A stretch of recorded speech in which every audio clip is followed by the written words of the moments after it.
I want to thank President Rausch and his wife Susie in particular, and thank you to Centre College. I really do feel like I'm coming home again. It's great to be back here, and I'm going to repeat something that I just said at a luncheon, which is after the chaplain's remarks this morning, I feel like Justin Bieber following Pavarotti. He was amazing. Hats off to all the graduating students of 2013, and especially to all the parents and families here today. It is truly an honor to be asked to be your commencement speaker, and even more of an honor to be given this degree. My mother will be very proud. There has sadly been only one college graduate on my mother's side of my family, and it is not me, which led to some awkward incidents in my life. Several years ago, after giving a speech to a small, excuse me, get your remarks out of the way. Several years ago, after giving a speech to a small graduate school class in Washington about my career, one of the young graduates raised her hand and, seemingly impressed by my resume, she said, "Miss Raddatz, how could I follow in your footsteps?" And I looked at her and I said, "I'm sorry, it's too late for you. You would have had to drop out of college, drink a lot of beer, and play a lot of pool." So unfortunately, teachers, parents, if you were looking for a good example for your children in terms of a graduation speaker, I have failed you. But I guarantee I would not tell this story to a bunch of undergraduates, you juniors in those squash-colored robes. Shh.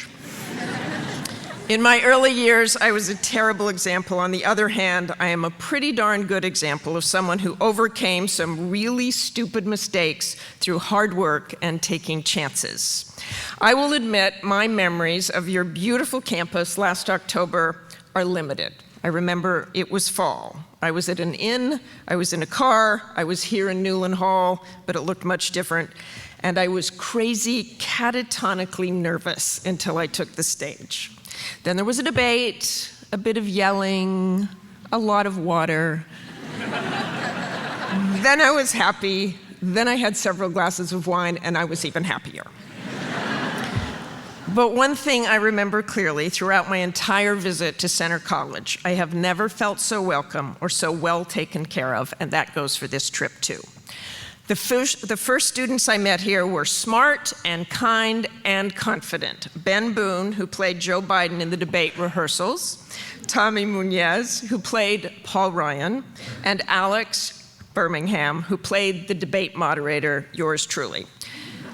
And believe me, in the last few weeks, with all that is going on in the world, I was a bit worried that Alex would have to give this commencement address. So a special thanks to Alex for letting me fill in for her. And I will admit, great things happened to me after the debate, besides all those Emmy awards I won.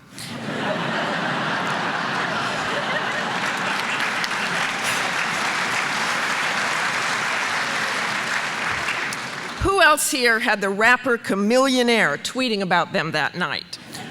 When I first came on stage before the network coverage began, I was told to remind the audience to silence their cell phones. So to drive home that point, I told them what had happened to me several years before when I forgot to do that during a White House briefing. Unbeknownst to me, my son had changed my ringtone to Chamillionaire's Ridin' Dirty. Needless to say, I told the Centre College crowd that it had gone off during a briefing, leaving me rather red-faced. Well, who would have guessed that watching that pre-debate warm-up on C-SPAN, no less, was Chamillionaire himself? How do I know that? What a thrill to later see a tweet from him that said, "I must admit, that made my night. Keep it gangsta, Martha."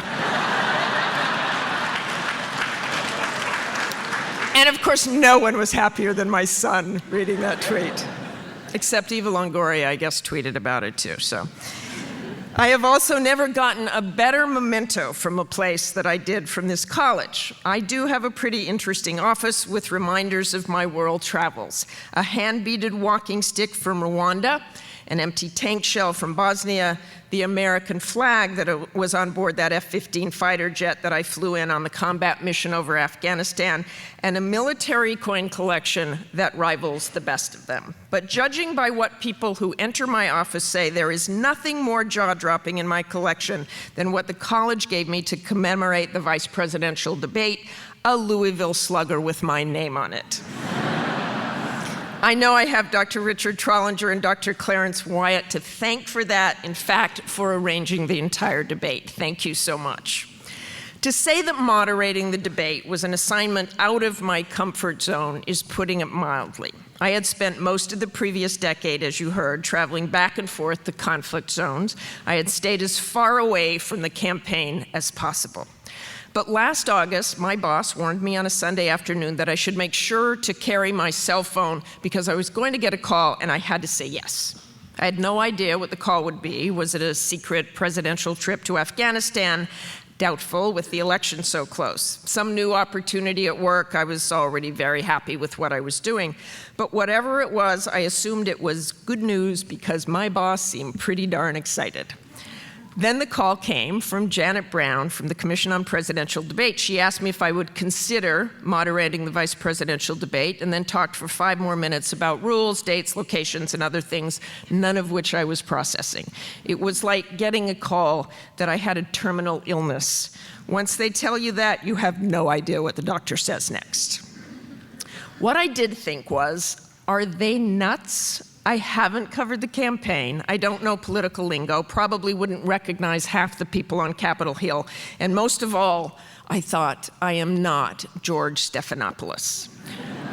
George was the first to congratulate me on being chosen, but all I could think about for the next week was, I'm not George. How am I going to do this? I'm not as smart as he is. He's a Rhodes Scholar, not as politically savvy, and even our names. We've always thought it kind of funny when we were on the air with the same names as that famous first couple, George and Martha.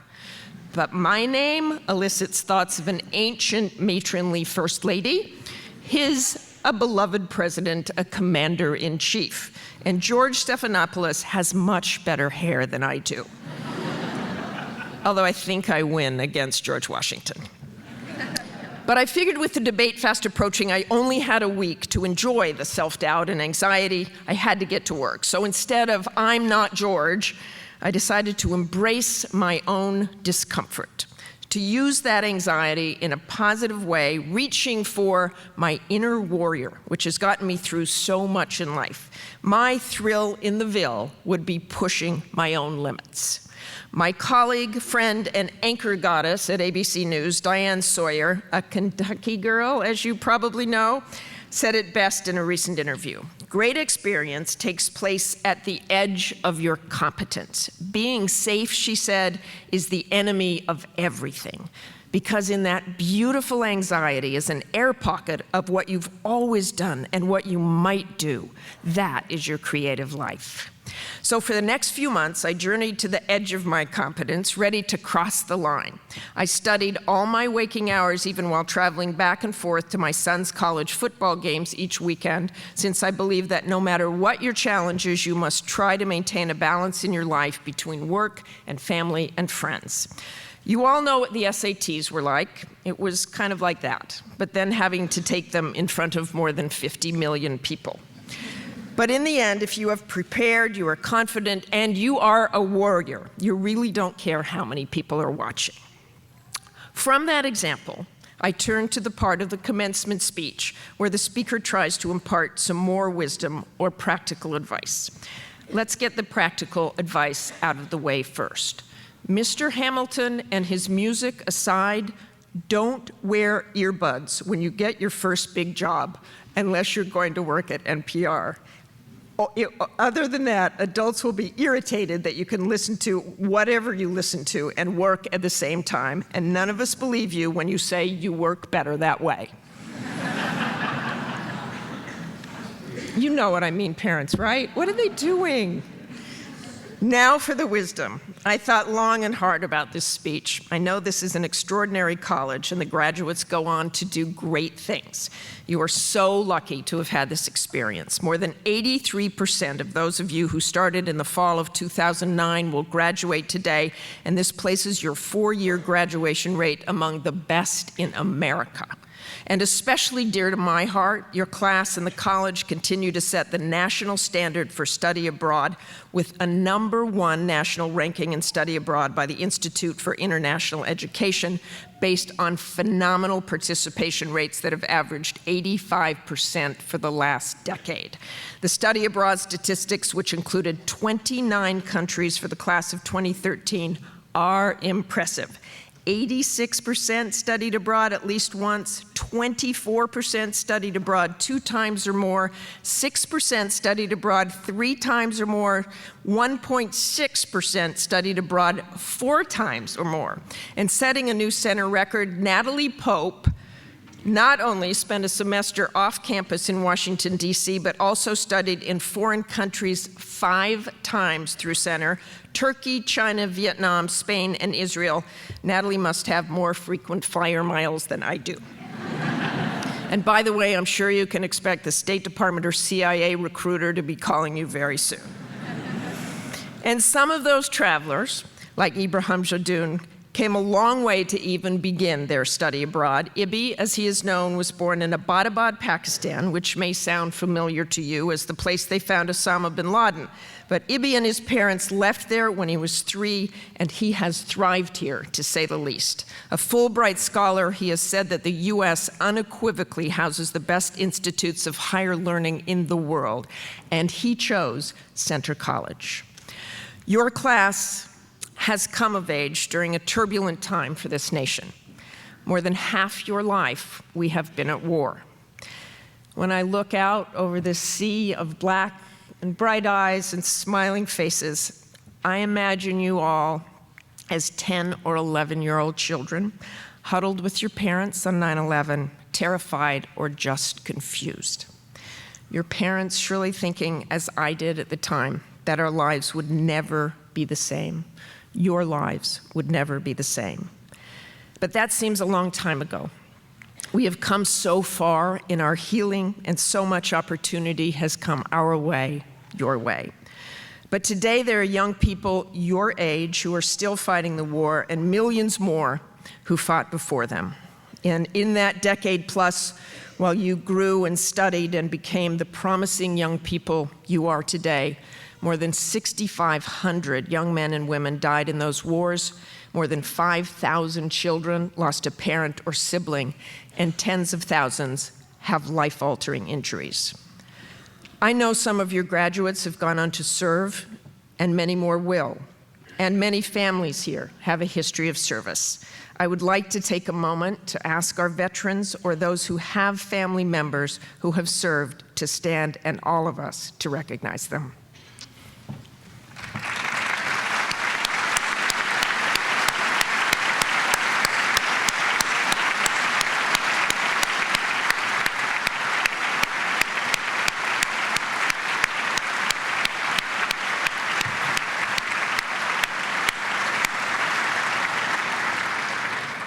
You should remember them every single day. I have seen those wars up close, the service, the sacrifice. I have learned so many lessons from that experience, and I am a better person because of it. One Easter Sunday some years ago, when I was flying out of Baghdad during a particularly violent period, I wrote my family and close friends an email which I'd like to share. Dear all, this day ends poignantly a long way from home. I wanted to share. I started my morning at a sunrise service at Camp Victory, the main military base in Baghdad. It was held in the magnificent Water Palace, one of Saddam Hussein's old favorites. There was a group of soldiers who had formed a gospel choir that practically blew the roof off that palace. It was a lovely service and put everyone in an upbeat mood. I kept thinking if Saddam Hussein could see this place now. This afternoon, I flew out of Baghdad on a C-130, the big cargo plane. When we walked on the plane without any advance warning, we saw in the middle 4 flag-draped coffins stacked side by side, on their way home on Easter Sunday. The passengers, mostly soldiers, were guided to seats on the sides of coffins as we were, rucksacks and luggage piled next to the coffins. People quickly fell silent, talking only in whispers during the 90-minute flight. A few of the soldiers slept, others wept.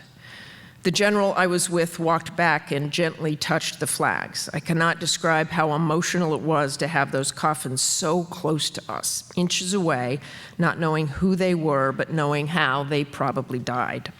I did find out that 3 were soldiers and 1 was a civilian. The soldiers were all very young and had probably only been in Iraq for a month. That cargo plane, despite the smell of sweat and fuel and weapons stacked on the sides, became sacred space. When we arrived in Kuwait, the general said he wanted to go back and present arms and render honors with the soldiers who were picking up the coffins. So we stood at the back of the plane as the coffins came off, again close enough to touch them. There were probably 30 soldiers waiting on both sides, just random soldiers, Marines who happened to be on base. Our young pilots also came back. They saluted slowly as each coffin was taken off the plane and placed in a big truck. Their next flight probably headed to Dover and then to their hometowns, their families. It is an Easter I will never forget. I tell you that story to give you perspective, to let you know how lucky we all are. General John Allen, who commanded US and NATO troops in Afghanistan, said at his recent retirement, "When America sleeps tonight, it will not know what was done this day, every day, in 100 unnamed places by our precious young men and women who protected us while we sleep." Very few of you, or anyone in the nation, will serve in the military. You don't have to. It is the wonder and miracle of a volunteer military. You will all excel in your own ways. But looking back at the sacrifice of those who have served this nation over this decade and so many before it, something we should all think about. It should give you pause, it should make you proud, it should give you hope. It should wipe out the notion that you are somehow entitled. None of us should ever take our precious lives and our precious gifts for granted. It should make you want to choose a path in life where you understand that you must give back in some way. To me, success means simply that you have found your gifts, found your passion. You may be a teacher, a writer, a drummer, a coach, or a doctor. But once you find those gifts, you must share them and get better at them every day. I love my job because I learn something every day and I share it. Do not settle. I know I never will. I am a warrior in my own way. You must be warriors in your own way. Warriors for creativity, for knowledge, for hope. Warriors for your family and for your country. Warriors for kindness and respect. Warriors to fight ignorance and to wake every day and try to push yourself to the edge of your competence. You will be scared along the way. You will make mistakes, sometimes big ones. You will all have someone you think must be smarter or better, like George. But you have gifts they do not. Use them, and use them well. Just look at me. My perseverance, it took me 42 years, but I finally got a college degree. You are all so far ahead of me today. I am thrilled to be an honorary member of the class of 2013. We are in this together, and I am so proud to be of this great school and its history. Now remember, as you walk out of this hall, you are no longer undergraduates, no longer students here. You are the mentors, leaders, the people those behind you will look up to. Go show them what they can do. Thank you so much.